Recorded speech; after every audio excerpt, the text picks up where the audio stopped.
Commission ఏం తెలుస్తుంది దాంట్లో? కేసీఆర్ వ్యక్తిగతంగా ఆయనకి సంబంధం ఉందని తెలుస్తుందా?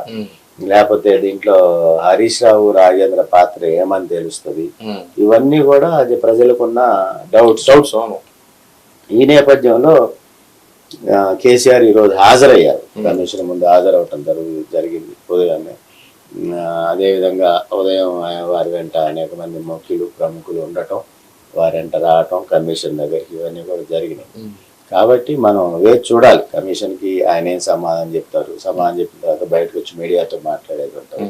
ఇప్పటిదాకా కమిషన్ మీద వాళ్ళు కాళేశ్వరం మీద ఏదైతే మాట్లాడారో గతంలో, ఏదైతే కాంగ్రెస్ ప్రభుత్వం వచ్చిన తర్వాత మేడిగడ్డ కుంగిందని కానీ, కాళేశ్వరానికి ఇబ్బంది ఉంది కానీ, లేకపోతే కాళేశ్వరం ప్రమాద స్థాయిలో ఉందని కానీ, ఇవన్నీ అనేక వార్తలు వచ్చిన నేపథ్యం చూసాం మనం.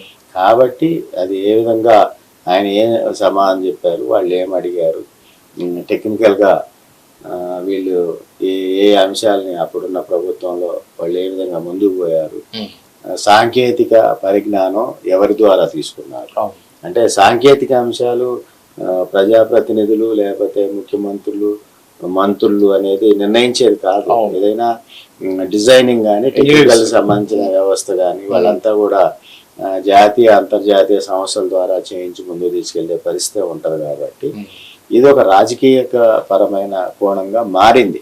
పక్క కమిషన్, ఘోష్ కమిషన్ ఏర్పాటు చేయటం, దాని ముందు వాళ్ళు అడగటం, నివేదికలు తెప్పించుకోవటం, కేసీఆర్ హరీష్ రావు ఈటెల్ లాంటి వాళ్ళకి సమాచారం ఇవ్వటం ఉన్నా బయట ప్రజల్లో మాత్రం ఇది ఒక రాజకీయ అంశాలతో కూడిన అంశంగా, అంటే కాంగ్రెస్ బీఆర్ఎస్ వారిని వేధిస్తా ఉంది, టార్గెట్ చేస్తా ఉంది అనే అంశంలో బీఆర్ఎస్ పార్టీ ముందు తీసుకెళ్ళింది.